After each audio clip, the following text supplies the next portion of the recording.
Donc le refuge dans les trois joyaux, c'est ce qui fait que notre pratique spirituelle va être une pratique bouddhiste.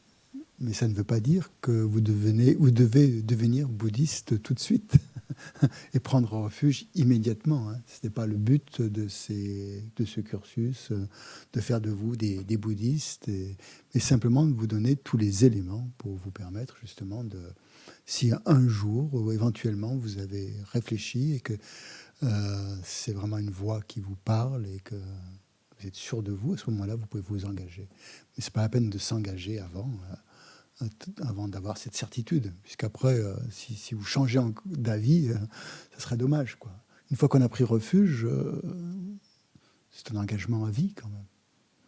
Et c'est un engagement qu'on peut perdre aussi, parce que si on fait des choses qui sont contraires au refuge. Mais ça, on le verra plus tard dans les préceptes du refuge. Donc, donc un bouddhiste fait ses pratiques, justement, avec un esprit qui a pris refuge dans les trois joyaux. C'est-à-dire qu'il a pris les trois joyaux comme guide spirituel et que toutes les souffrances, tous les problèmes qu'il ou elle rencontre, puisque les souffrances ne vont pas s'arrêter, les problèmes non plus, mais il va les résoudre, il ou elle va les résoudre, ou les résoudre, pas forcément, mais en tout cas les analyser ou les confronter avec, comme référence, justement, l'enseignement du Bouddha. C'est pour ça que je lui disais que le Dharma, en fait, c'est le premier refuge. Ça va être le point de référence, un peu, pour transformer son esprit. Puisque le but de la voie bouddhiste, c'est de transformer notre esprit. Donc, qu'est-ce qui va nous aider à transformer notre esprit? C'est le Dharma. Donc, les problèmes que l'on va rencontrer, au lieu de trouver des solutions immédiates dans différentes sources imparfaites, on va prendre l'enseignement comme référence, comme guide. Donc, les trois joyaux vont devenir un guide. Donc, le premier guide, c'est le Dharma. Mais après, il n'y a pas qu'un seul guide. Il y a trois joyaux, on verra pourquoi, il y a trois. Parce qu'il y a aussi le Bouddha et il y a aussi la Sangha. La Sangha étant, ou le Sangha, je crois que c'est la Sangha, qui est la communauté qui... on verra ce que ça veut dire, cette communauté, plus tard. J'ai simplement... Donc, et en ayant confiance, donc on prend refuge, en ayant confiance dans ces trois guides et dans leur qualité. Donc, pour pouvoir avoir confiance dans les qualités pour avoir confiance, justement, il faut connaître les qualités de ces guides. Donc, il faut que nous apprenions à connaître cela. Mais avant pour pouvoir les connaître, justement, ces qualités, c'est ce qu'on veut obtenir, en fait, nous-mêmes. Donc, c'est notre but ultime. En fait. Le refuge, on pourrait dire qu'à la fois, c'est ce qui nous amène à la voie, c'est ce qui nous ouvre la voie, mais c'est en même temps notre but ultime. Ça, c'est pas évident, parce que j'avoue que la première fois que j'ai entendu parler du refuge, pour moi, je prenais un refuge, les trois joyaux, c'était l'ouverture à la voie, mais que moi, j'allais devenir les trois joyaux, waouh, ça me paraissait un peu complexe, cette histoire. Parce qu'en fait, c'est ça, c'est-à-dire, vous vous appuyez sur les trois joyaux pour devenir vous-même Bouddha. C'est-à-dire, Bouddha, c'est quoi? C'est les trois joyaux. Le Bouddha, c'est l'incarnation, c'est la manifestation des trois joyaux, puisque le Bouddha a réalisé un état. Cet état, il le transmet par sa méthode, les méthodes, par le Dharma, et aussi les êtres. Donc, exemple, le Bouddha, ce serait la personne qui a réalisé toute la voie, qui a atteint la direction finale. Mais il y a d'autres personnes qui sont en chemin, qui n'ont pas atteint encore cette direction finale. Mais ce sont des êtres réalisés quand même. Et quand on parle de Sangha, à ce moment-là, ce sont ces êtres qui ne sont pas encore Bouddha, mais qui sont bien avancés sur la voie, bien plus que nous, et qui sont aussi des objets de refuge fiables, même s'ils n'ont pas encore complètement atteint l'éveil. Pourquoi ce sont des refuges fiables? Eh bien, parce qu'en eux, en fait, ils appliquent le Dharma, qui est le Dharma qui est le refuge stable. Donc, le Bouddha c'est le refuge parfait, c'est le refuge sublime, c'est le refuge idéal, puisque lui, il a atteint les réalisations. Son enseignement, c'est sa méthode. Mais les êtres qui appliquent ces méthodes et qui ont eu des réalisations par rapport à ces méthodes-là sont aussi dignes de confiance. Donc ces trois joyaux, en fait, sont dignes de confiance. Mais ce qui est central, en fait, là-dedans, dans les trois joyaux, c'est le dharma. Parce que grâce au dharma, on va devenir Bouddha. Le but du Bouddha, en fait, c'est de faire de nous des Bouddhas. C'est que nous devenions nous-mêmes Bouddhas. C'est-à-dire quoi, un Bouddha ? C'est pas un Asiatique avec les yeux bridés, une tenue bizarre, et une ushnisha sur la tête. C'est quelqu'un qui a éveillé son plein potentiel, qui l'a amené à ce potentiel, qui l'a amené à sa plénitude. C'est ça, un Bouddha. C'est-à-dire qui a éliminé tous les défauts et qui a réalisé toutes les qualités, qui a épanoui. Et c'est ça que veut dire le mot tibétain Sangye, Sang, qui veut dire Bouddha, traduction de Bouddha. Sang qui a éliminé tous les défauts, qui a tout purifié. Tout ce qui est négatif, purifié.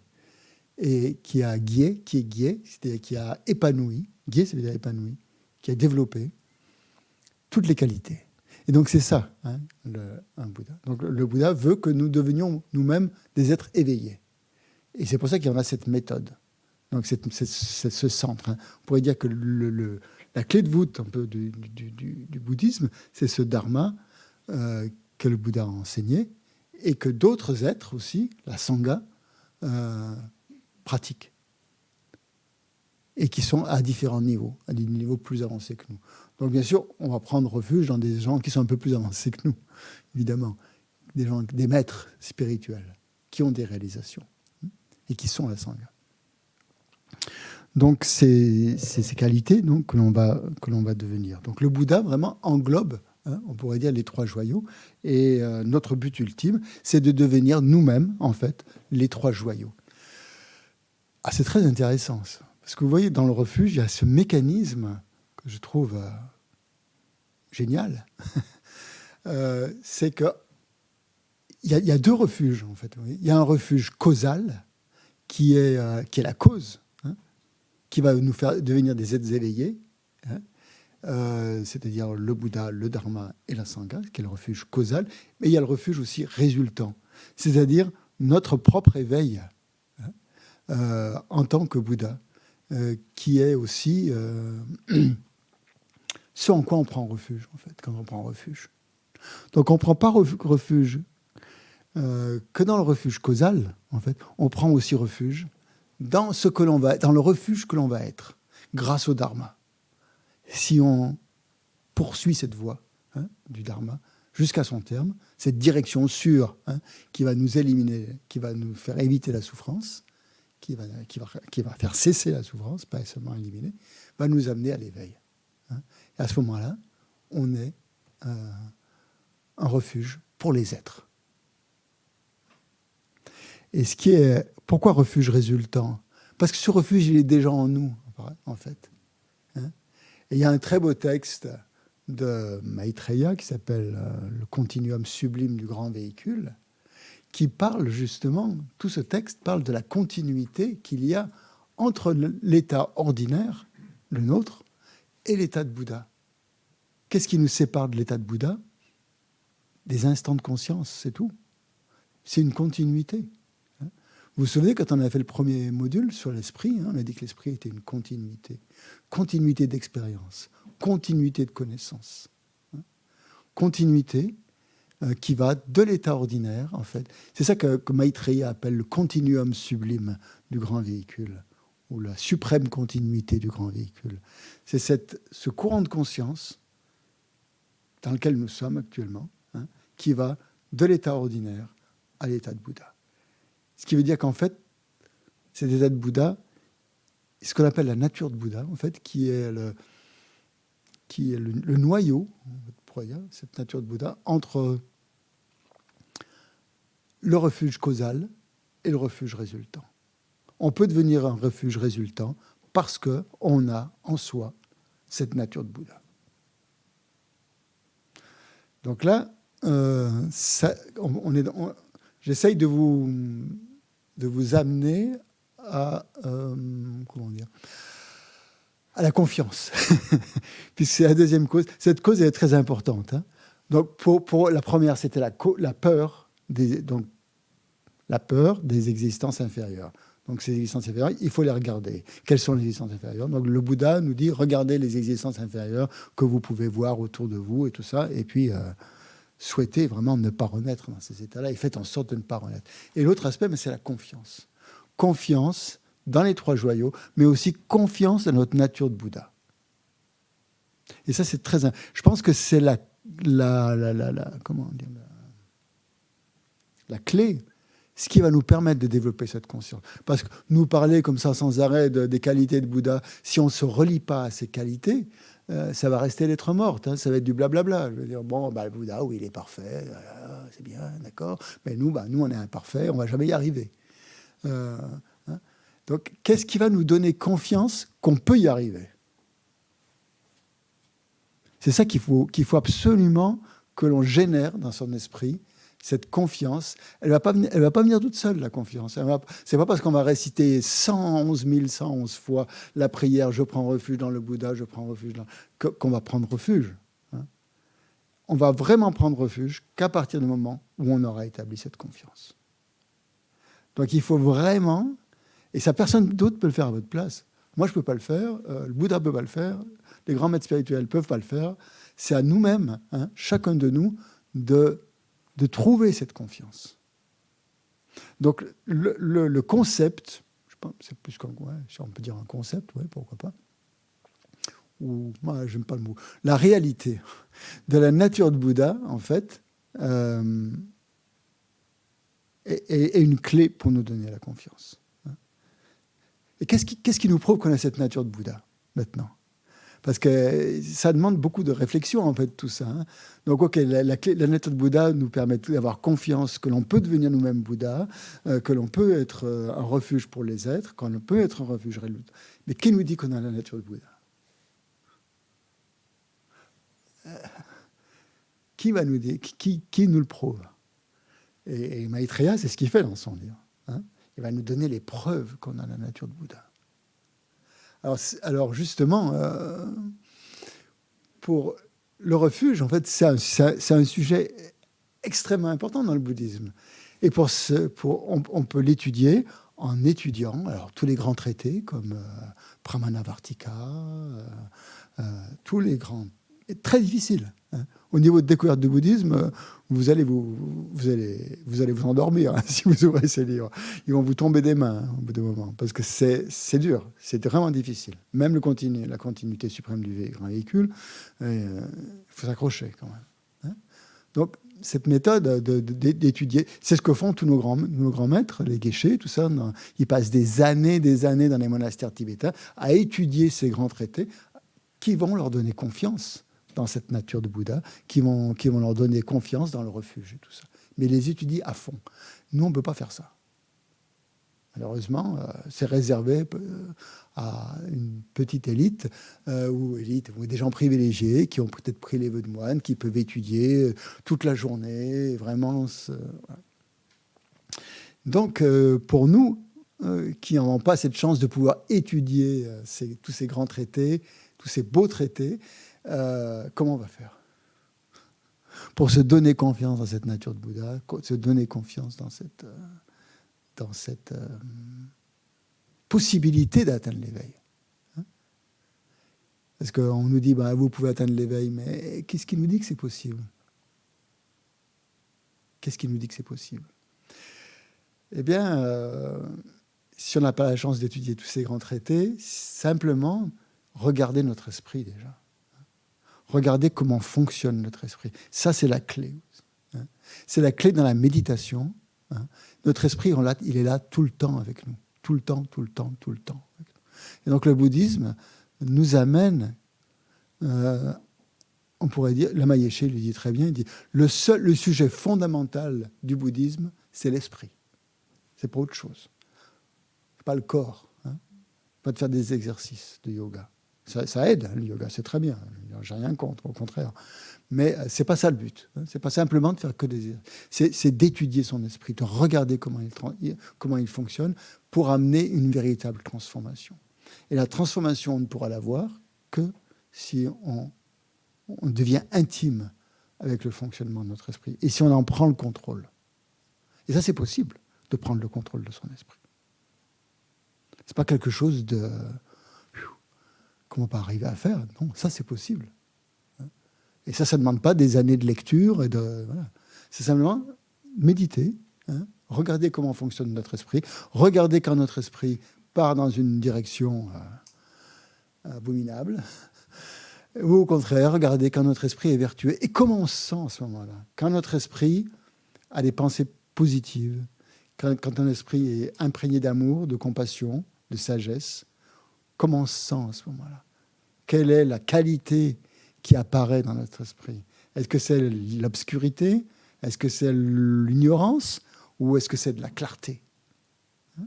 Est-ce que quand on fait une méditation sur la compassion, sur la bodhicitta, est-ce que ça amène plus de clarté ou est-ce que ça amène plus de noirceur?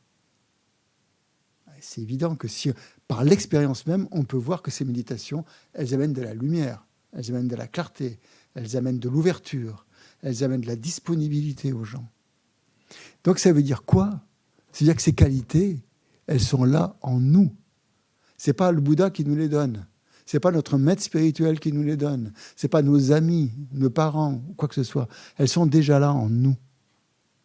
Et donc, plus on va se connecter, plus on va se relier à ces qualités, eh bien, plus notre nature de Bouddha va se manifester. Et plus on va avancer vers ce refuge résultant qu'elle éveille. Donc, en fait, on n'a pas besoin d'étudier tous ces traités. Si on ne peut pas le faire, simplement regarder son esprit, regarder quand il est ouvert, regarder quand il est disponible et regarder quand il est fermé. Regarder comment nos pensées influencent nos comportements, nos attitudes avec les autres, notre communication. Simplement ça. Et on va voir à ce moment-là que la présence de cette nature de Bouddha. Le simple fait d'aspirer au bonheur, c'est déjà le signe de la présence de la nature de Bouddha en nous. Que cette aspiration au bonheur, elle vient de quoi? Elle vient de notre nature de Bouddha. Et ça, plus on va le développer, et bien sûr, plus ça va se révéler. Donc, prendre refuge, en fait, c'est ça.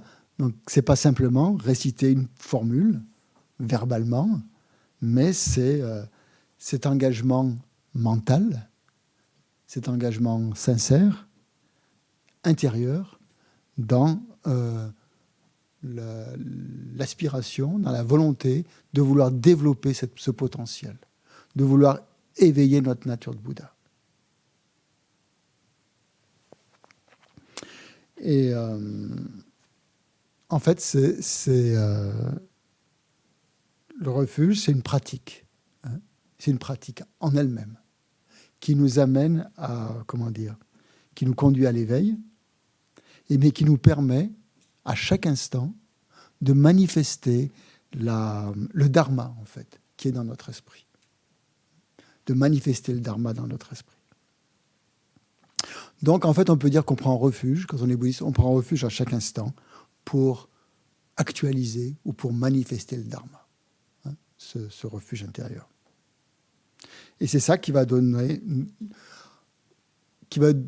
un sens à notre vie. Et plus on fait ça, plus on va avoir de la joie, plus on va ressentir une espèce de plénitude. Et ça, c'est la preuve, pour moi, que la nature de Bouddha existe.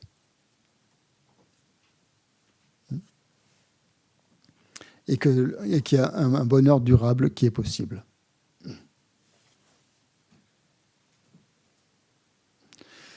Donc, ce qui permet aussi, donc j'essaye de toujours trouver des raisonnements pour essayer de nous donner confiance. Ces raisonnements, bien sûr, c'est à vous de les utiliser, mais bon, il faut bien vous les montrer, il faut bien vous les indiquer. Ces raisonnements sont dans les livres, sont dans les textes, comme je vous ai cité. tous les textes, par exemple, qui parlent de la nature de Bouddha. On trouve ça dans les sutras, la nature de Bouddha. En sanskrit, on appelle ça, d'un nom assez compliqué, le Tathagata Garbha. Tathagata, c'est un synonyme de Bouddha. Garbha veut dire essence. Tathagata, Garbha.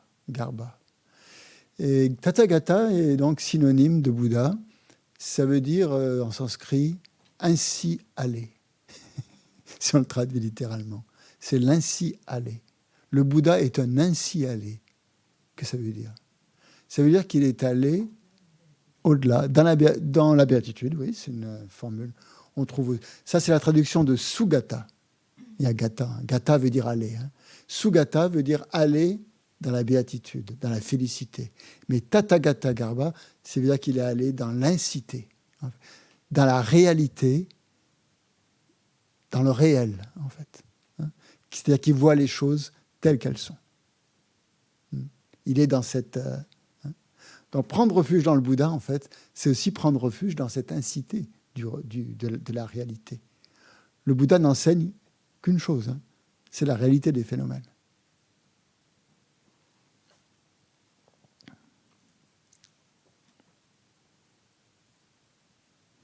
Donc la principale qualité d'un Bouddha, pour donner cette confiance, penser à ses qualités, c'est l'omniscience de son esprit, qualité de son esprit. Après, on peut parler de qualité de son corps, on peut parler de qualité de sa parole, on peut parler... Mais si on regarde le plus important, en fait, c'est l'esprit d'un Bouddha. Puisqu'on parle de l'esprit, là, on parle que de l'esprit. Et l'omniscience, alors, est-ce qu'on peut, nous, on peut devenir omniscient? Alors là, ça nous paraît, nous, à notre portée, ça nous paraît un peu difficile à réaliser, même à concevoir. Mais si on parle de cette continuité, en fait, si on replace ça dans une continuité d'esprit, ben oui, c'est possible de devenir omniscient. La seule chose à faire, c'est d'éliminer les voiles qui nous empêchent d'être omniscients. Et c'est ça que montrent les textes sur le Tathagata Garbha, sur la nature de l'esprit, montrent qu'en fait, dans notre esprit, en fait, c'est un Bouddha qui est à l'état latent, qu'on ne perçoit pas, parce qu'il y a toutes sortes de voiles. Donc, pour pouvoir percevoir cet état, il faut éliminer les voiles. Les voiles à l'omniscience. Et à ce moment-là, quand on a éliminé ces voiles, notre esprit, il est omniscient. Il connaît les choses parfaitement. Donc, ça nous ramène à cette connaissance. Quel est le premier enseignement qu'on avait vu, c'est l'esprit, la nature de l'esprit, vous savez, vous vous souvenez? Il est clarté, il est clair, et il est connaissance. C'est-à-dire la fonction de notre esprit. À quoi sert notre esprit? Bon, déjà, on avait éliminé le truc, l'idée que l'esprit était une chose matérielle. Que l'esprit n'est pas le cerveau, n'est pas la matière grise. Ça, c'est le cerveau, c'est son fonctionnement. Mais l'esprit, donc, c'était quelque chose de complètement immatériel, qu'on ne peut pas localiser quelque part dans notre corps, ni dans notre cerveau. C'est ce qui est toutes nos pensées, toutes nos émotions, tous nos souvenirs, tout ce qui se passe. Dans le bouddhisme, on le situe ici, l'esprit. On ne le situe pas dans la tête. C'est dans le chakra du cœur. C'est voilà, tout ce qu'on perçoit, tout ce qu'on connaît, en fait. Donc la fonction de l'esprit, c'est de connaître. Donc de notre état de connaissance actuel jusqu'à l'omniscience du Bouddha, c'est une continuité d'instants de connaissance, d'activité mentale. Notre esprit, il est toujours en activité, constamment. Il y a une activité mentale qui se produit. Dans cette activité mentale, il y a une grande clarté. Si je peux percevoir tout ça, là, c'est parce qu'il y a une clarté fondamentale qui est là. Si j'entends des sons, c'est parce qu'il y a une clarté. Si je sens des odeurs, si je touche tous nos sens, que ce soit nos consciences sensorielles ou notre conscience mentale, elles sont alimentées par une clarté de connaissance. Donc, notre clarté de connaissance, elle est là, à la base. Si on n'avait pas cette clarté, on ne percevrait rien. Il n'y aurait pas de fonctionnement mental, il n'y aurait pas de fonction cognitive. Ça serait impossible. Donc un Bouddha, l'omniscience d'un Bouddha, c'est simplement les fonctions cognitives développées à leur maximum. C'est ça l'omniscience. Et ce qui est intéressant, c'est qu'en fait, en tant qu'être humain ordinaire, on a l'impression qu'on connaît tout. Dans l'instant présent, on voit, on entend, tout ce qu'on pense, on a l'impression que c'est la vérité. On a l'impression que notre conscience, elle est complète, en fait. Je vous vois, vous me voyez, nous sommes dans cet espace, et qu'il n'y a pas autre chose, hein, et que ça suffit, en fait. Et tout ce qu'on perçoit là, tout ce qu'on sait là, tout ce qu'on connaît là, eh ben, c'est ce qui fait notre réalité. Et notre réalité, dans son vécu, hein, pour nous, on a l'impression qu'elle est complète. Pour un Bouddha, elle n'est pas du tout complète. Pour notre réalité à nous, elle est complètement incomplète. Seule la réalité d'un Bouddha est complète, parce qu'il perçoit tous les phénomènes sous tous les angles, en fait. Nous, on perçoit les phénomènes sous une certaine forme. Déjà, on perçoit en 3 dimensions, hein, ce qui est pas mal, déjà. On pourrait ne percevoir qu'en 2 dimensions. Comme certains êtres, par exemple, peut-être perçoivent en 2 dimensions. Nous, on a la chance, on perçoit en 3 dimensions. On perçoit un espace. Un Bouddha, il perçoit en combien de dimensions? En une infinité de dimensions. Donc ça, c'est complètement inconcevable, l'omniscience, hein, d'un Bouddha. Il faut imaginer. Eh bien, le Bouddha nous dit, de notre esprit, de la clarté de notre esprit jusqu'à la clarté de l'omniscience d'un Bouddha, c'est simplement un fil conducteur. C'est simplement une continuité d'instant de conscience. Plus on va appliquer le Dharma, plus on va réaliser des instants de conscience, plus on va se rapprocher de cet état d'omniscience. Et ça, c'est à notre portée de le voir. Plus on étudie, plus on met en pratique, plus on examine, plus on réfléchit sur les enseignements du Bouddha, plus il y a une clarté qui apparaît dans notre esprit. Et de notre état ordinaire jusqu'à l'état du Bouddha, c'est une clarté qui devient de plus en plus forte. Donc, quand on parle du Dharma, justement, c'est ça, c'est cette méthode parfaite que nous donne le Bouddha pour atteindre son état. Donc, ce n'est pas une théorie psychologique. Le Bouddha, ce n'est pas un psychologue qui nous fait une thérapie en disant, voilà, tu appliques cette méthode-là, ben, tu vas devenir Bouddha. Ce n'est pas comme ça que ça marche. C'est que son enseignement étant parfait, nous, en le mettant en pratique, on atteint la perfection. Est-ce qu'il y a un être dans le monde qui peut nous donner une méthode parfaite? Un être ordinaire? Aucun. Même les plus grands thérapeutes, et Dieu sait s'ils essayent d'aider les êtres, je pense. Tous les thérapeutes, à mon avis, essaient de faire le bien des autres, sinon ils ne seraient pas thérapeutes. Ils ont cette volonté quand même de faire le bien des autres. Mais toutes leurs méthodes, en fait, sont forcément limitées. Pourquoi elles sont limitées? Parce qu'elles reposent sur des théories. Et ces théories sont fabriquées par des esprits qui ne sont pas parfaits. Les théories thérapeutiques, elles changent en plus, ces théories. Pendant un certain temps, on va dire, voilà, c'est comme ça qu'il faut éduquer les enfants. Voilà, c'est là. Mais 10 ans plus tard, c'était complètement faux, il faut les éduquer d'une autre manière. Les psychologues ont trouvé une autre manière d'étudier. Même chose, par exemple, pour la colère. Par exemple. Les psychologues vont dire, non, la colère, il faut qu'elle s'exprime. Il faut la laisser s'exprimer. Il ne faut surtout pas la réfréner. Il ne faut pas la réfréner, c'est sûr. Mais si vous l'exprimez, qu'est-ce que ça va faire? Ça va donner lieu à encore plus de colère. Et encore plus, encore plus, encore plus, encore plus. L'enseignement du Bouddha, dans le Dharma, on ne dit pas que la colère est une bonne chose, qu'il faut l'exprimer. Parce que, j'avais lu c'est pas mal de temps de ça, que j'avais lu des résultats de psychologues, de tests justement, entre 2 groupes. Des gens qui laissaient s'exprimer leur colère et des gens qui essaient de la transformer. Je ne dis pas qu'il faut réprimer la colère, mais essayer de la transformer par des méthodes. Et ils avaient remarqué que ça donnait beaucoup plus de meilleurs résultats si on apprenait à transformer sa colère plutôt que la réprimer, déjà dans un sens, mais aussi plutôt que l'exprimer. Parce qu'exprimer sa colère, oui, on va l'exprimer, mais ça, c'est sans fin. Et une chose très importante, c'est-à-dire que quand l'enseignement bouddhiste dit justement que la colère est une chose extrêmement négative, et qu'il faut essayer de ne pas... il faut la transformer, il ne faut pas l'exprimer, c'est que ça tient compte d'une totalité. C'est-à-dire non seulement la personne qui est en colère, mais la personne aussi à laquelle cette colère est adressée. Parce que quand vous exprimez la colère, déjà vous êtes mal à l'aise, vous n'êtes pas dans un état heureux, on va dire, quand vous êtes en colère. Quelqu'un qui est en colère n'est pas forcément heureux. Mais la personne à qui cette colère s'adresse, si elle est verbalisée, va se sentir aussi très mal. Hein. Donc il y a sujet, objet et action qui sont dans une espèce de spirale négative. Bon, ça c'est une parenthèse. Tout ça pour dire donc un esprit parfait, comme l'esprit d'un Bouddha, un esprit omniscient, va forcément donner une méthode, va enseigner une méthode qui est parfaite.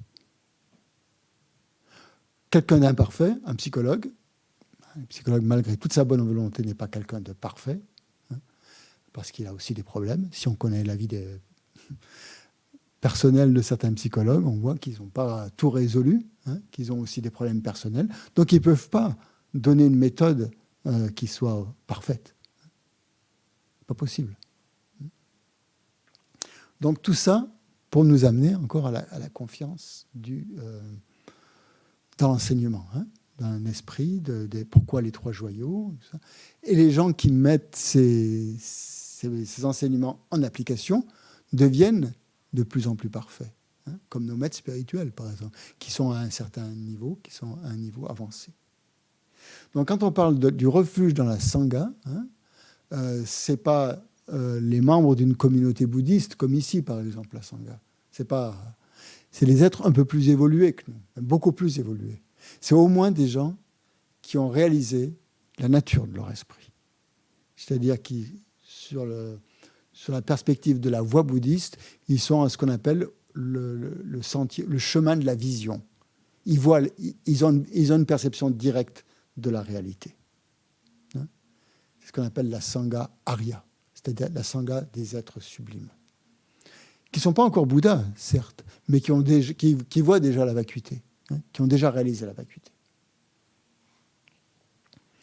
qui ont déjà cette connaissance. Hein. On avait vu qu'il y avait différentes manières de connaître les choses. Pour nous, notre connaissance, elle est indirecte, on va dire. Hein. On peut connaître les choses donc soit directement, hein, parce qu'on les voit, comme un être qui est sur la voie de la vision. On peut les connaître par déduction. Hein, il y a de la fumée là-bas, c'est-à-dire qu'il y a un feu, quelque part. Ou on peut les connaître parce qu'il y a des sources fiables qui les indiquent. Hein. Ça peut être scientifique ou autre, qui donnent des sources fiables. Donc, par exemple, l'enseignement du Bouddha est une source fiable sur la réalité, par exemple. Mais pour nous, donc, en fait, notre connaissance, en fait, pour l'instant, elle est soit directe, soit indirecte. La plupart des choses, on les connaît. Si on les connaît par les yeux, en les voyant, là, c'est direct. Hein. Mais pour tout ce qui est du domaine de la pensée, nous, c'est à l'aide de concepts qu'on va connaître des choses. Et ces concepts ne sont pas la réalité, justement. Donc l'esprit omniscient d'un Bouddha, c'est quelqu'un qui voit la réalité, qui connaît la réalité d'une manière non conceptuelle. C'est-à-dire qui voit la réalité aussi bien que nous voyons avec nos yeux actuellement ce qu'il y a devant nous. Hein, il perçoit les choses directement. Hein, il a une perception directe de la réalité. Et pareil pour les êtres qui sont sur le sentier de la vision, ces gens-là ont une vision directe de la réalité. Ils ne sont pas encore Bouddhas parce qu'ils ont encore peut-être certains voiles. Leur omniscience n'est pas complètement manifestée dans tous les domaines. Donc ils n'ont pas tout éliminé. Donc, qu'est-ce qui nous empêche en fait de connaître les choses telles qu'elles sont, de voir les choses, de voir la réalité des phénomènes, hein? Et ça va nous amener à essayer de mieux comprendre ce que c'est qu'un esprit omniscient. Qu'est-ce qui nous empêche de voir les choses, de connaître les choses? Par exemple, on a un obstacle devant soi. Si on a un mur, par exemple, on ne va pas voir ce qu'il y a de l'autre côté du mur. Pas possible. Il y a un obstacle visuel qui nous empêche de voir ce qu'il y a de l'autre côté. Pour un Bouddha, il n'y a pas d'obstacle visuel. Un être réalisé peut voir de l'autre côté du mur. Le mur ne constitue pas un obstacle à son esprit. C'est pour un esprit omniscient. Je vous décris tous les voiles en fait qui sont possibles. Dans notre esprit, il y a une autre possibilité pour nous, c'est de connaître des choses qui sont loin de nous. On peut connaître que les choses qui sont à proximité de nous. Donc c'est une limitation de notre esprit pour l'instant. Notre esprit est limité par la distance. Un Bouddha, son esprit illimité, perçoit tous les phénomènes aussi lointains qu'ils sont. Il n'y a pas de limite. La distance ne constitue pas une limite. Pas plus que le temps ne constitue une limite. On dit qu'un esprit omniscient peut voir tous les phénomènes qui ont eu lieu des vies et des vies avant ou dans des vies et des vies futures. Le temps ne constitue pas un obstacle. Pour nous, oui. On peut voir les choses directement qu'au présent. Et encore. Donc c'est l'éloignement. Ou si les choses sont extrêmement petites aussi. Quelque chose qui est microscopique, un virus, par exemple, dans l'Union, on ne va pas le voir. Un Bouddha peut les voir, malgré sa petite taille. Qu'est-ce qui nous empêche de voir, de connaître les choses? C'est nos facultés sensorielles. D'avoir des facultés sensorielles limitées. Par exemple, visuellement, on peut voir on voit que certaines choses. On n'entend que certains sons. Des animaux peuvent entendre, par exemple, d'autres sons que l'on n'entend pas. D'autres espèces perçoivent des choses que l'on ne perçoit pas. Et une limite aussi, c'est qu'en fait, on connaît les choses visuelles qu'à travers nos yeux. Un Bouddha peut connaître des choses visuellement à travers d'autres sens aussi, en même temps. Nous, ce n'est pas possible. Nous, chaque sens a son objet. C'est-à-dire la conscience visuelle prend des objets visibles, etc., pour les 5 autres consciences. Un Bouddha peut avoir toutes ses facultés sensorielles au complet. C'est-à-dire qu'il peut entendre des sons visuellement. Comment ? C'est difficile à concevoir, ouais, pour nous. Justement parce que ce sont les limites de nos facultés sensorielles. Qu'est-ce qui nous empêche de comprendre aussi, de connaître les choses? Eh bien, c'est nos opinions erronées. On connaît certaines choses par le filtre de nos opinions. De nos opinions souvent forgées par notre passé, par notre culture, par notre éducation, etc. Un Bouddha est libre de ça. Donc, il ne connaît pas les choses avec des opinions, avec des idées. Il les connaît sans ça, sans la moindre opinion. D'une manière, c'est pour ça qu'on dit qu'un Bouddha n'a pas de jugement. Il est au-delà du jugement. Nous, non. Les choses, on va les connaître par nos jugements et on pense qu'elles sont justes, en plus. Alors qu'elles sont complètement influencées par nos jugements. Mais pour nous, c'est là où nous sommes complètement dans l'erreur. C'est-à-dire, nous imposons nos jugements sur les choses et nos jugements pensent que ces choses sont justes. C'est totalement aberrant, si on y pense. Qu'est-ce qui nous empêche de connaître les choses aussi parfaitement et directement? Nos perturbations mentales.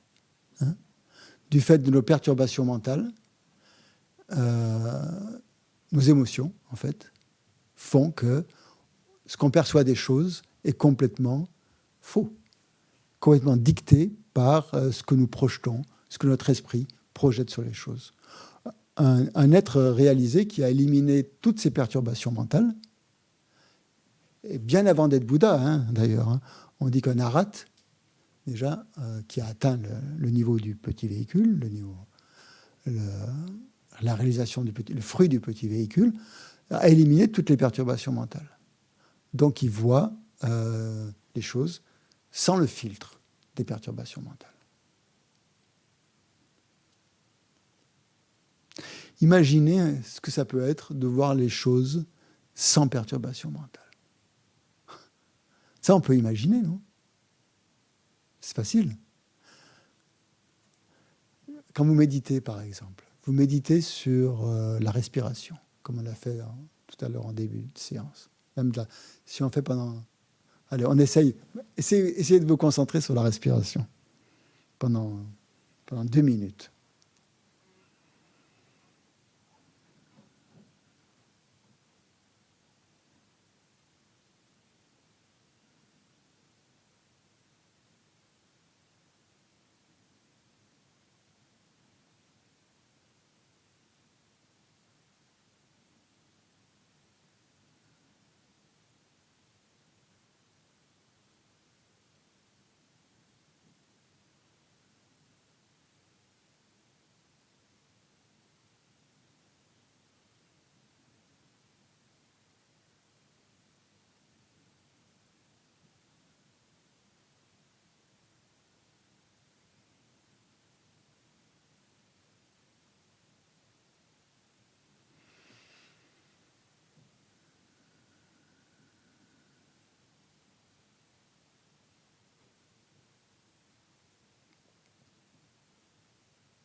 Bien. Pendant combien de temps vous êtes resté concentré sur la respiration? Pendant 2 minutes? Tout le monde? Vous avez réussi? Moi, pendant 2 secondes. Tout le reste du temps, c'était des pensées, c'était toutes sortes de choses, des sensations, des souvenirs, des impressions, je ne sais pas quoi. Toutes sortes de fabrications mentales qui se succédaient les unes aux autres. 2 secondes, peut-être 3. Allez, gentil. Voilà. Imaginez, pendant les 3 secondes où l'on était concentré sur la respiration, il n'y avait pas de perturbation mentale, il n'y avait pas si ces 3 secondes duraient tout le temps, vous imaginez un peu la clarté, l'acuité mentale, en fait, de cet esprit qui connaît les choses. Là, à ce moment-là, concentration totale, on peut vraiment connaître les choses dans leur profondeur, dans leur complétude. Hein. Il n'y a rien. Il n'y a rien qui empêche. Il n'y a pas un souvenir, il n'y a pas une impression, il n'y a pas une pensée. L'esprit est complètement concentré sur son objet. Ça, on peut le sentir, même pendant 3 secondes, ce que ça fait. Et c'est pour ça que la méditation fait du bien. Hein, le fait simplement de se concentrer sur la respiration, de laisser passer un peu tout ce bavardage, ce blablabla mental sans arrêt. Mais tout de suite, notre esprit retrouve sa vraie nature. Hein. Il reprend contact avec sa vraie nature. Parce que les pensées, ça décante, hein, ça se pose au fond du verre, hein, comme de l'argile. Et ça devient limpide. Ben, imaginez un esprit qui est comme ça. L'esprit d'un Bouddha, il est comme ça. Hein. Même d'un Arhat, il est comme ça. Alors un Bouddha, a fortiori, hein. Ben, il perçoit tout. Hein. Il voit... Les phénomènes n'ont plus il n'y a rien qui est voilé, en fait. Il n'y a pas de voile.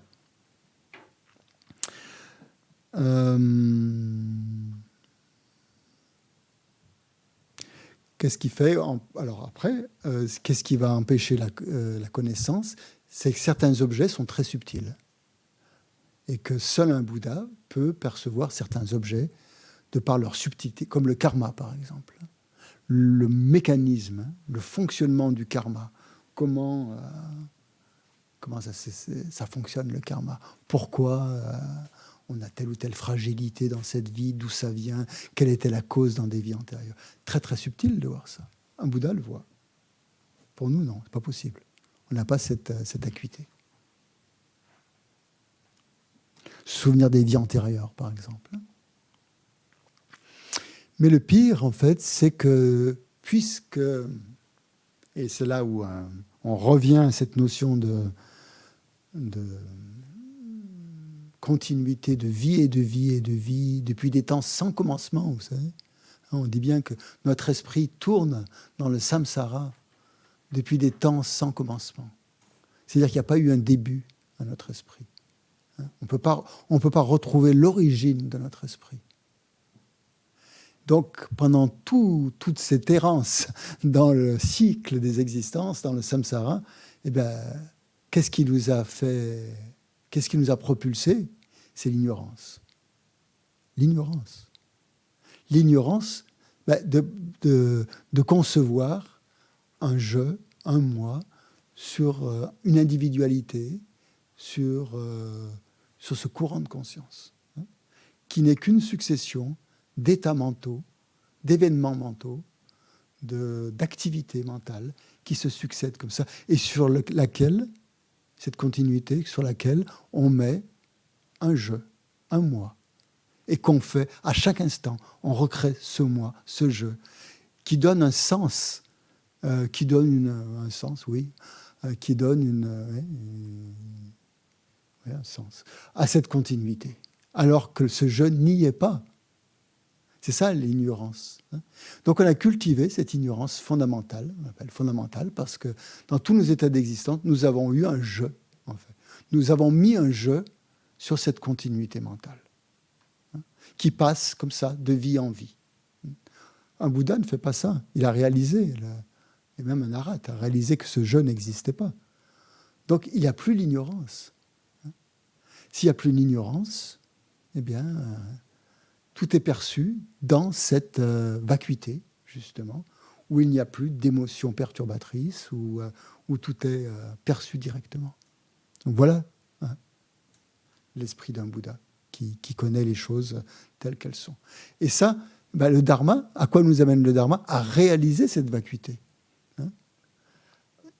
Donc le refuge du Dharma, on dit, c'est la cessation, en fait, de toutes ces perturbations mentales.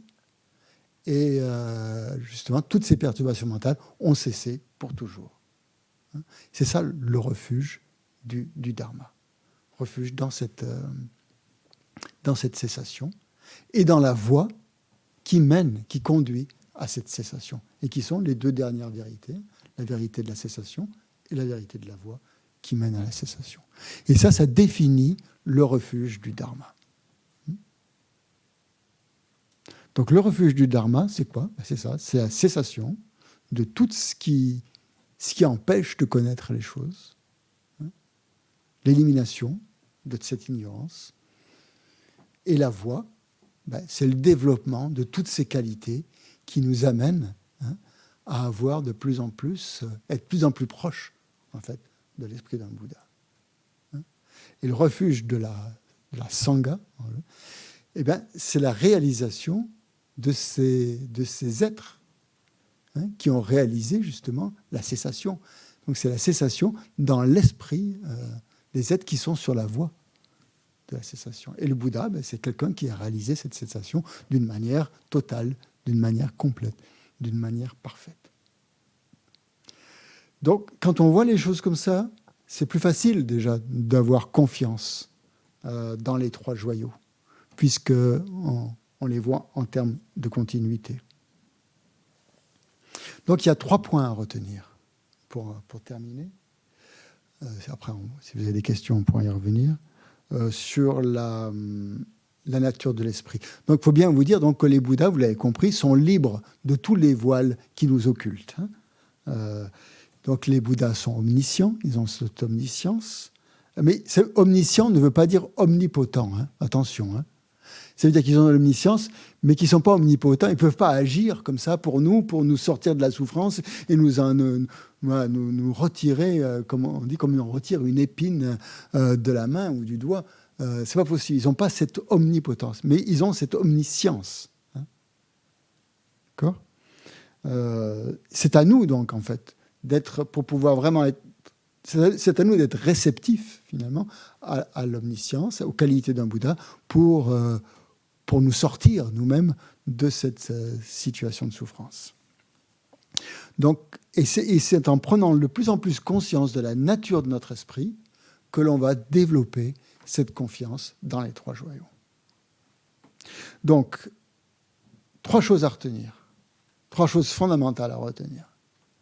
Ça, c'est très important. Hein, parce qu'en fait, c'est très important parce que c'est l'élément moteur qui régénère notre confiance dans les 3 joyaux. Première chose, c'est que notre esprit est pur, immaculé. La nature de notre esprit est complètement pure. Pure comme une boule de cristal. Pure comme l'espace. C'est le premier point. Ça, c'est la nature de notre esprit. Mais quelle différence il y a entre la nature de notre esprit et la nature de l'esprit d'un Bouddha? Aucune. Hein? Je parle de nature. Hein? La nature de notre esprit et la nature de l'esprit d'un Bouddha, il n'y a aucune différence. Donc, parce qu'elle est pure. Premier point. Deuxième point, très important, toutes les perturbations mentales, tous les voiles dont on vient de parler, hein, toutes ces perturbations mentales sont passagères. Elles ne font pas partie de la nature de l'esprit.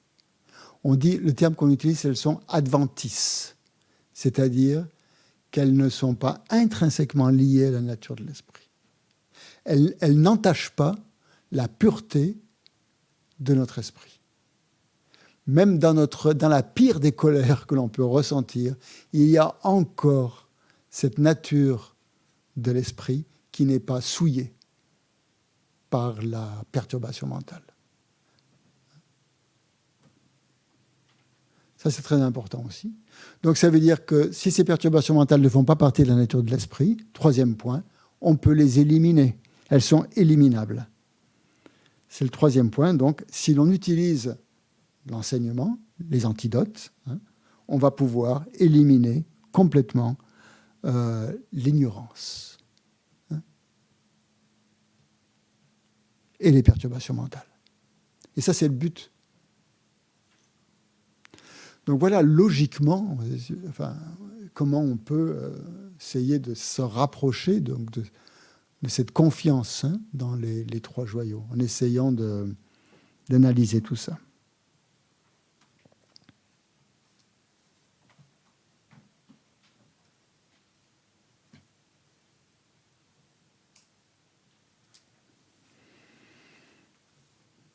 Et donc, on peut devenir les 3 joyaux du refuge. Quelqu'un qui, dans son continuum mental, a réalisé la vérité de la cessation et la vérité de la voie. Ou quelqu'un qui a réalisé la vacuité.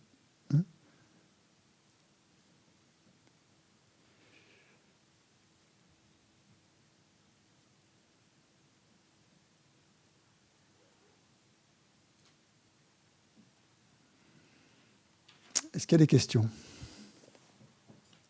Oui, Valérie.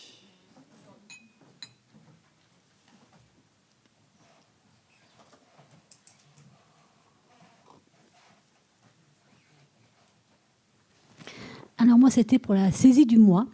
Est-ce que les animaux ont la saisie du moi?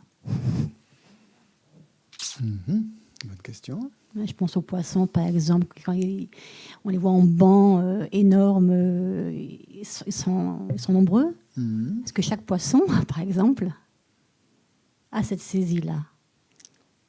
Exemple. Si vous touchez un poisson, il y a une réaction. Hein. Cette réaction, elle est instinctive. C'est uniquement son corps qui réagit parce qu'on le touche. Et si... est-ce qu'un animal peut souffrir? Oui. Oui. Alors, d'accord. tu as la réponse. Ok, donc si on peut souffrir, ça veut dire qu'on a une saisie.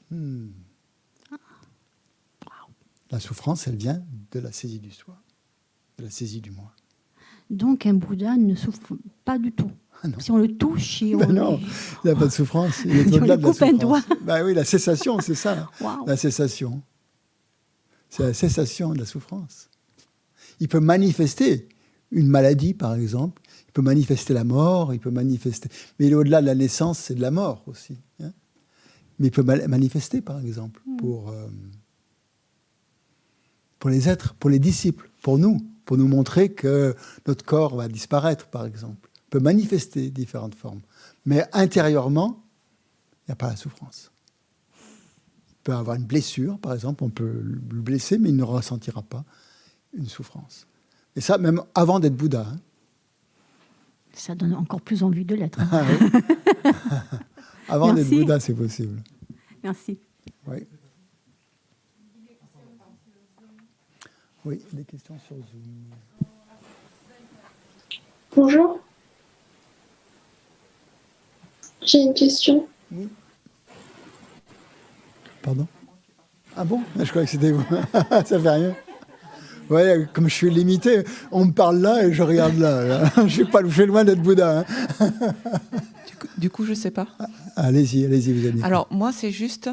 je n'arrive pas à bien comprendre la différence entre intégrer quelque chose, l'impermanence par exemple, y penser, que ce soit présent dans toutes nos réflexions, nos méditations, et réaliser. C'est pareil. Intégrer ou réaliser, c'est pareil. C'est le même mot. Hein, Il n'y a pas un truc au-dessus, quoi. Non. Réaliser, c'est ça. Ou l'intégrer, ça veut dire que vous en êtes tout le temps conscient. Ça fait partie de votre vie, de votre perception, de votre vision des choses. Okay. C'est intégrer. Réaliser ou intégrer, c'est pareil. Merci. C'est juste du vocabulaire différent. Oui, il y a une question sur Zoom. Oui, lorsqu'on atteint l'état de Bouddha, est-ce qu'on y reste ou alors est-ce qu'on peut régresser et redevenir un être humain? Non. Quand vous atteignez l'état de Bouddha, vous régressez, vous ne pouvez plus régresser. C'est définitif. D'accord. Ouais. C'est un état permanent. Mais oui, mais vu que tout est impermanent, c'est un peu contradictoire. Tout le reste est impermanent, oui, mais l'état de Bouddha est permanent, oui. Ah bon? Parce que ce n'est pas un phénomène composé. Tous les phénomènes composés sont impermanents. Hein? Le Bouddha n'est pas un phénomène composé. Il est au-delà de la naissance, Les phénomènes composés, c'est ce qui apparaît, c'est ce qui disparaît, c'est ce qui... Voilà, c'est ça. Donc le Bouddha n'étant pas un phénomène composé, il n'apparaît ni ne disparaît. Donc après, on reste dans l'état de Bouddha et on vient en aide aux autres êtres. Voilà, c'est ça. Parce que sur la voie du Bodhisattva, quand tu étais Bodhisattva, tu as développé la compassion, l'amour pour les êtres, la compassion. Donc c'est complètement intégré à ton mental, à ton continuum mental. Donc si bien quand tu es Bouddha, eh ben, la compassion qui atteint son maximum, elle va se manifester sous forme de corps, par exemple, qui vont aider les êtres d'une manière que les êtres peuvent percevoir, par exemple. Hein? Mais ton esprit de Bouddha, les êtres ordinaires ne peuvent pas le percevoir. Qui peut percevoir l'esprit d'un Bouddha? Un autre Bouddha, exactement. Donc c'est comme utilité, c'est assez limité quand même. Pour le bien des êtres. Hein. Il n'y a que les Bouddhas qui peuvent se percevoir. D'où la nécessité, où c'est automatique en fait. Ça fait partie de son... Dès qu'un Bouddha atteint l'éveil, il manifeste différents corps. On dit qu'il manifeste 3 corps. Un corps, ce qu'on appelle le Dharmakaya, qui est le corps absolu, que seuls les Bouddhas peuvent voir. C'est l'esprit d'un Bouddha en fait. Et puis des corps plus formels, hein, comme le corps que des êtres, des Aryas qui ont réalisé la vacuité peuvent percevoir.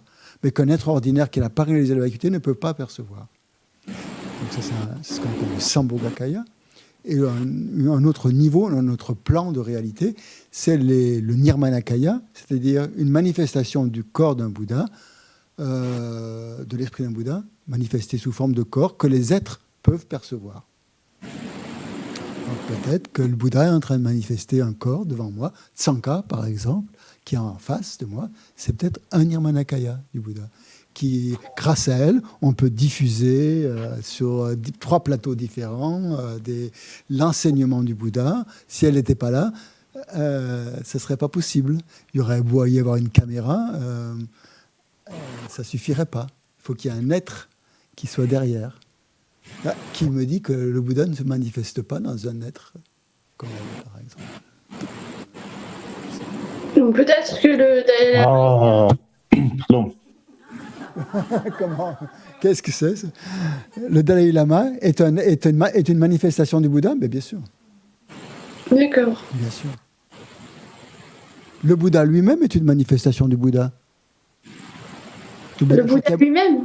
Ben oui, le Bouddha Shakyamuni, qui est apparu en Inde il y a 2500 ans sous l'arbre de la Bodhi et qui a manifesté l'éveil, la réalisation de l'éveil. C'est un Nirmanakaya suprême, certes, pas n'importe lequel. C'est ce qu'on appelle un Nirmanakaya suprême, mais c'est aussi un Nirmanakaya. C'est la manifestation de l'esprit d'un Bouddha. D'accord. Voilà. Ok, merci beaucoup. Merci. Christian? Oui. Xavier. Oui. Tu viens de parler là du Dharmakaya. Oui. Mais dans Nagarjuna, il dit que le Dharmakaya, c'est l'esprit et le Rupakaya, c'est le corps. Oui, c'est ça. Mais je pense le Dharmakaya, alors à ce moment-là, c'est le corps aussi? On l'appelle corps, mais c'est pas un corps. En fait, c'est un niveau de conscience. C'est l'esprit d'un Bouddha. Oui. Oui. Il parle de lumière pure, on va je voir le crois. terme corps en tant que corps physique charnel, de manière substantielle et réaliste. C'est plutôt un niveau. C'est complètement Ah oui, intangible. c'est parce que je suis en train de pas lire, mais étudier, parce qu'on le lit pas. Il nous faudrait des dizaines et dizaines d'années. Le traité du milieu de Nagarjuna, et puis j'en suis aux premières, c'est fantastique. Oui. Je conseille, mais c'est très très difficile. Quand tu vas arriver au 24e chapitre, là, tu seras réalisé. Non, je suis au deuxième, je crois. Continue. C'est très bien. 24e chapitre, tu vas voir. Tu vas tout comprendre. Et il parle de autrui aussi. De quoi? Ah, ça, c'est autrui. Ce qu'on va voir la semaine prochaine. Ou qu'on a vu le dernier au DB, l'échange de soi avec autrui. Ah oui. Oui, ça c'est autre chose. C'est un autre. C'est autre chose, oui. Et puis par contre, pour la permanence, j'en ai un. Mais c'est des impôts.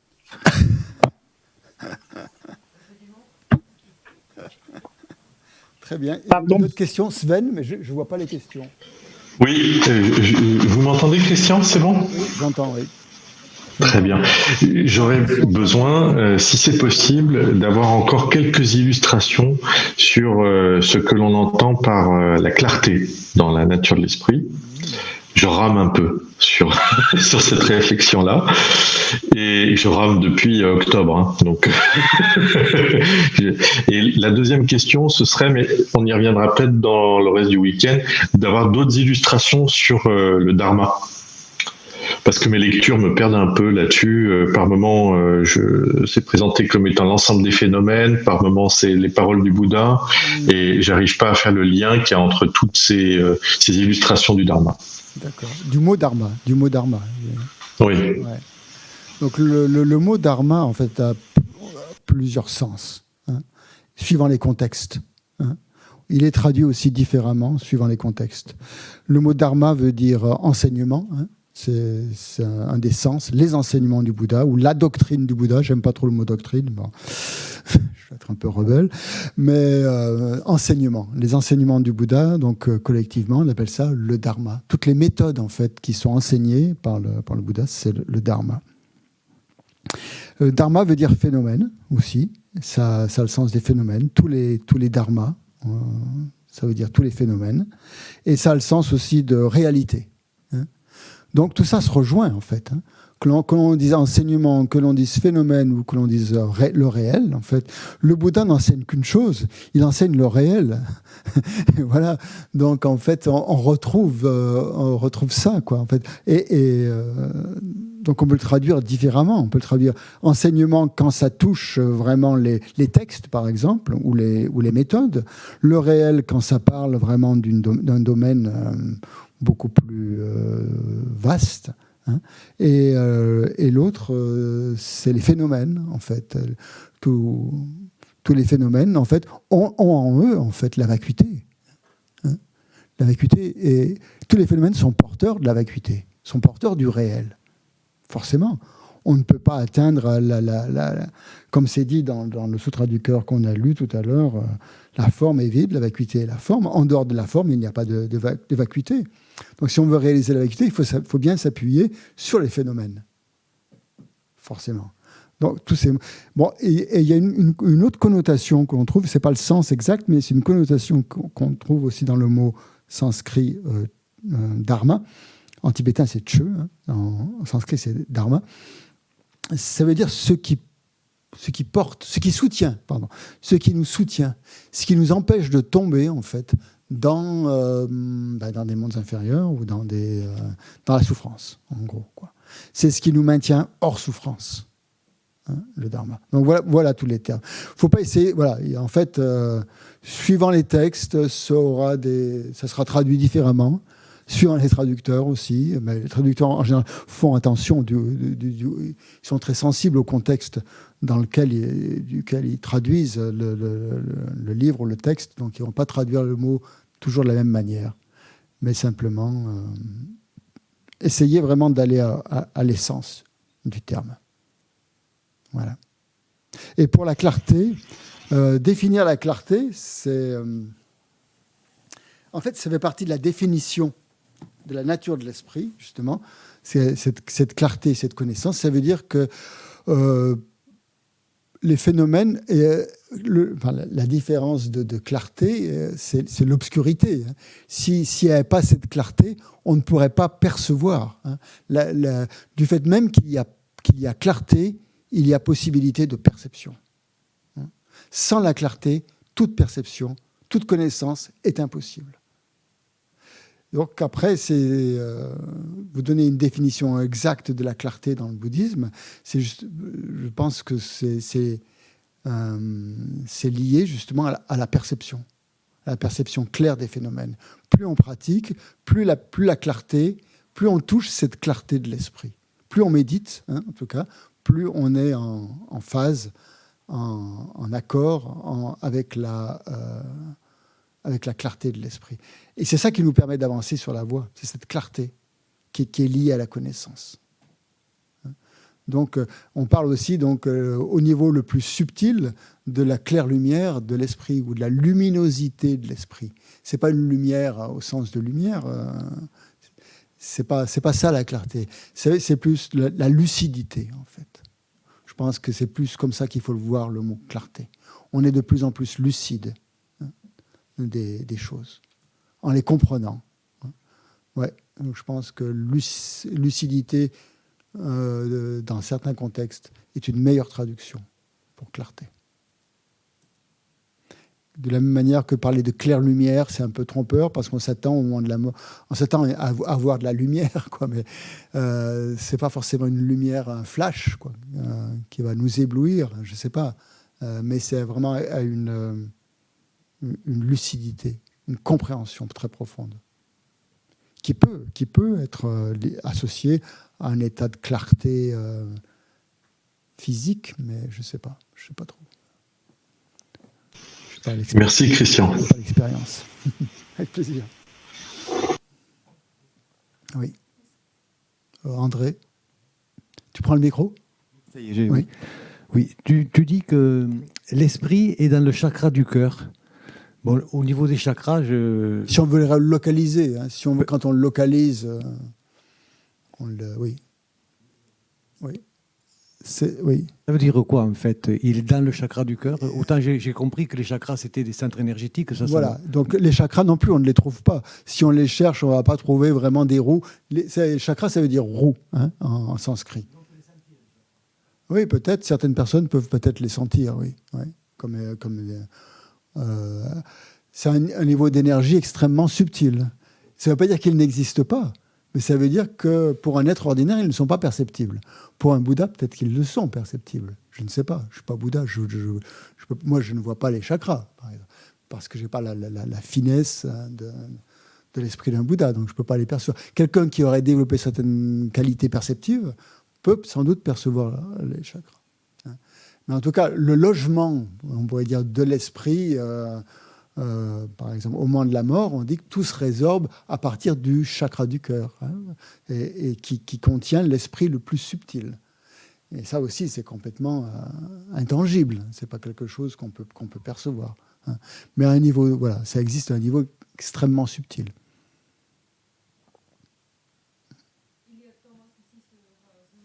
Oui. Dernière question, Thomas. Oui, j'ai une question sur la continuité de l'esprit. Si l'esprit est pur et que le karma est une loi de causalité, quelles sont les causes premières en fait qui ont fait que on a commencé à dégrader en fait et à mettre des voiles dans notre esprit? Bon, il peut y avoir toutes sortes de causes. La cause première, je ne sais pas, mais il peut y avoir des causes extérieures, des causes liées à l'environnement, des causes de dégénérescence en fonction de l'époque. Après, pourquoi est-ce qu'on est vivant à ce moment-là ? Quelle est la cause qui fait que nous sommes en vie en ce moment-là ? Que nous vivons dans tel lieu, à tel moment ? Seul un Bouddha peut le dire, voir vraiment quels sont tous les tenants et les aboutissants de du fait que l'on est là actuellement et qu'il y ait cette dégénérescence actuelle. Je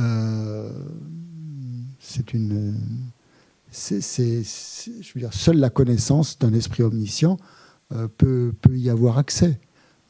Donc après, je pense que c'est un phénomène interdépendant, de toute façon. Il n'y a pas une cause, une seule cause, mais une interdépendance de causes et de conditions liées à tout un tas de facteurs, au karma des êtres, liées surtout au karma des êtres, oui, je pense. Ok. Merci.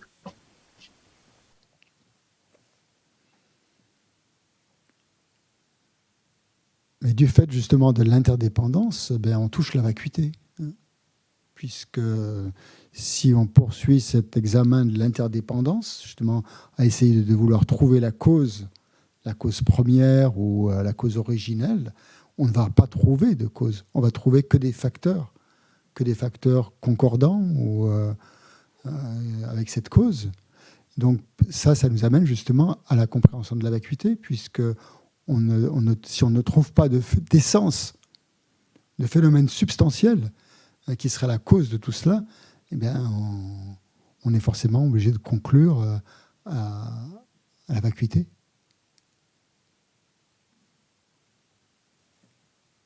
L'interdépendance et la vacuité étant exactement la même chose. Bien, on va terminer par une dédicace avant de se quitter. Donc on prend le livret des prières de l'Institut, des prières internes, que je vais partager avec vous. Voilà. Page 10, c'est le petit livret blanc. Page 10. Vous l'avez ? Non. Ah, vous ne l'avez pas ? Oui, si quelqu'un peut le faire passer, Solange, merci. Je ne sais pas si on en aura un pour tout le monde, par contre. Sinon, vous pouvez voir, ceux qui sont prêts, Solange, donne-le seulement aux gens qui sont au fond. Ceux qui sont prêts peuvent suivre sur le... Vous ne voyez pas ? Non. Ah, attendez, je vais le mettre en plus gros alors.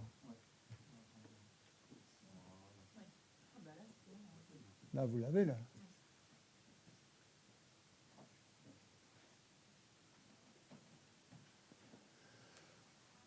Gewadiye nyudu dalama sangye drogyone drowa chikyan malupam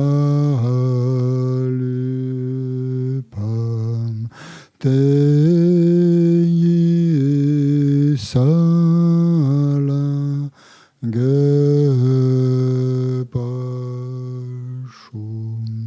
grâce au mérite que j'ai accumulé par ces actions vertueuses, puissais-je rapidement atteindre l'état d'un maître Bouddha et conduire tous les êtres sans exception à cet état d'éveil. Que tous ceux qui sont malades recouvrent rapidement la santé, que toutes les maladies de ce monde disparaissent à jamais, que dans aucune contrée, de par ce vaste monde, n'advienne épidémie, famine ou conflit, que les êtres vivent dans la vertu et le bonheur grâce à la richesse du Dharma et que croissent l'abondance, la prospérité et l'excellence.